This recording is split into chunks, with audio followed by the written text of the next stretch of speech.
Procrastination is my sin. It gives me pain and sorrow, but I can change most any time. I think I'll change tomorrow. Let's be honest, at some point or another, we all procrastinate.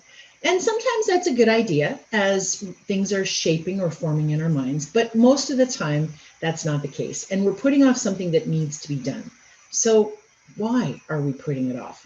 Well, dozens of reasons, right? It could be something that takes more time than I have. It may be something I don't want to do, or I don't enjoy the task, or it could be that there's something else I'd rather be doing. One thing is for sure, it needs to get done. So this week, I put out the call to find out a way around our procrastination habits. The good news is that many of you did not procrastinate in answering my call for solutions. So here are the top 10 tips to avoiding procrastination. Our first tip comes from Michelle Frame from Nanaimo, BC. Michelle started her email to me explaining that she is not a procrastinator. And when something needs to be done and she can't get at it, she gets twitchy. Now that made me laugh, as I can relate to being frustrated when other people procrastinate as well. Michelle says that she will work on things that we procrastinate in her productive times. So I've written articles about finding our productive times. You can find my articles in my Help Me Rhonda section of the website, which is where the blog is. And I describe each one of us as either a lark, an owl, or a robin.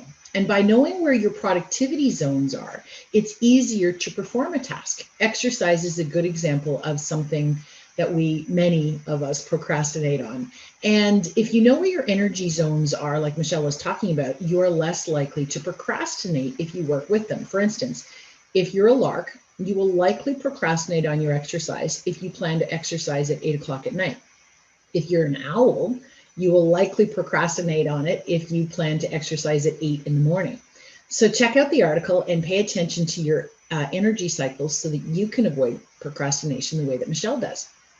Number 2 comes from Lynn DeLuca from Akron, Ohio. Now, Lynn uses Mel Robbins's 5-4-3-2-1 just do it approach. Now, you can find Mel on YouTube talking about her 5-second rule. Now, it's designed to give you the kick in the butt to get moving. And Lynn says that although she doesn't understand why it works, it does.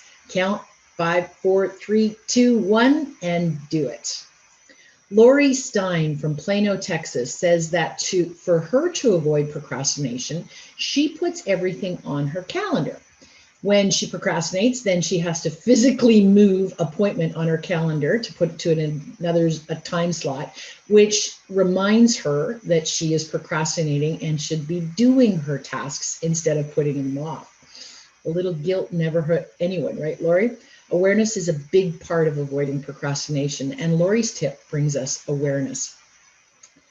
Katie Mercier from Atlanta, Georgia uses a timer. She says if she can focus on a task for just 5 to 10 minutes, she feels accomplished. And I'm sure she isn't the only one who noticed that just starting is half the battle. Once you get going, it is so much easier.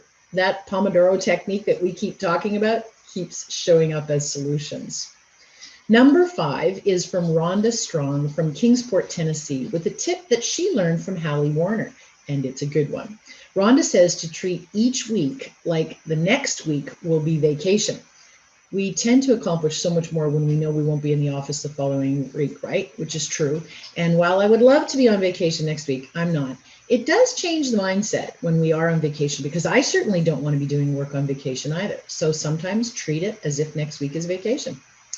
Now, many of you spoke about writing lists. However, from Marysville, Washington, Michelle Morford says the trick for her is making sure that she selects a smaller number of things that she thinks she can get done and puts on her list.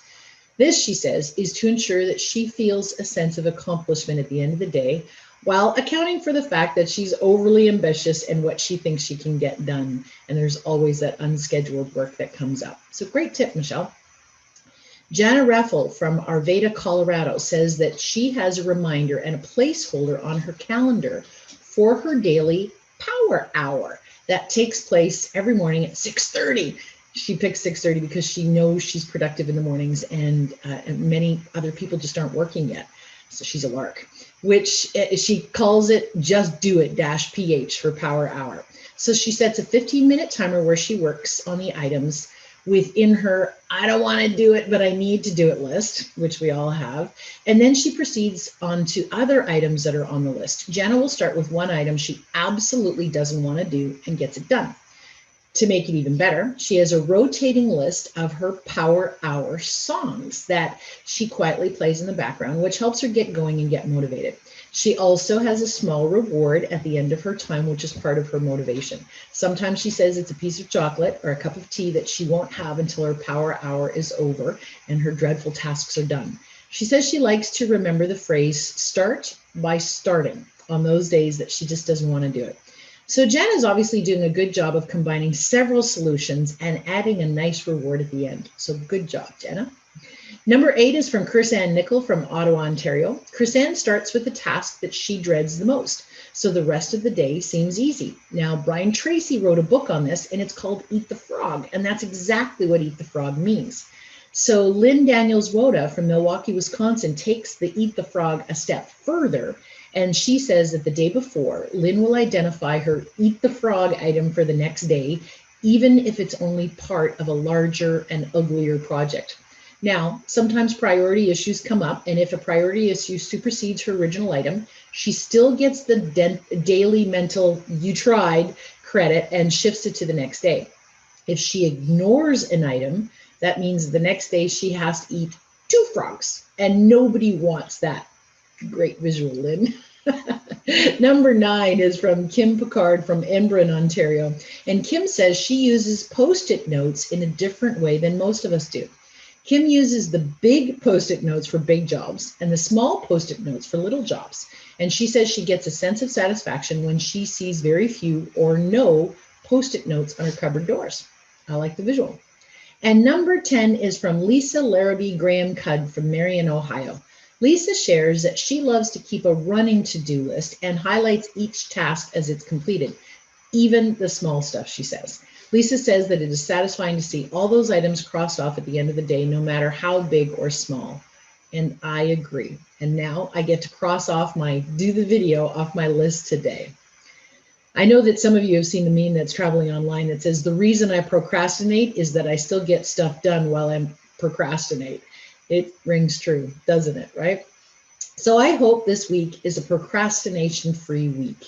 Keep on the right track this week, everyone, and thanks for the tips. I've got work to do.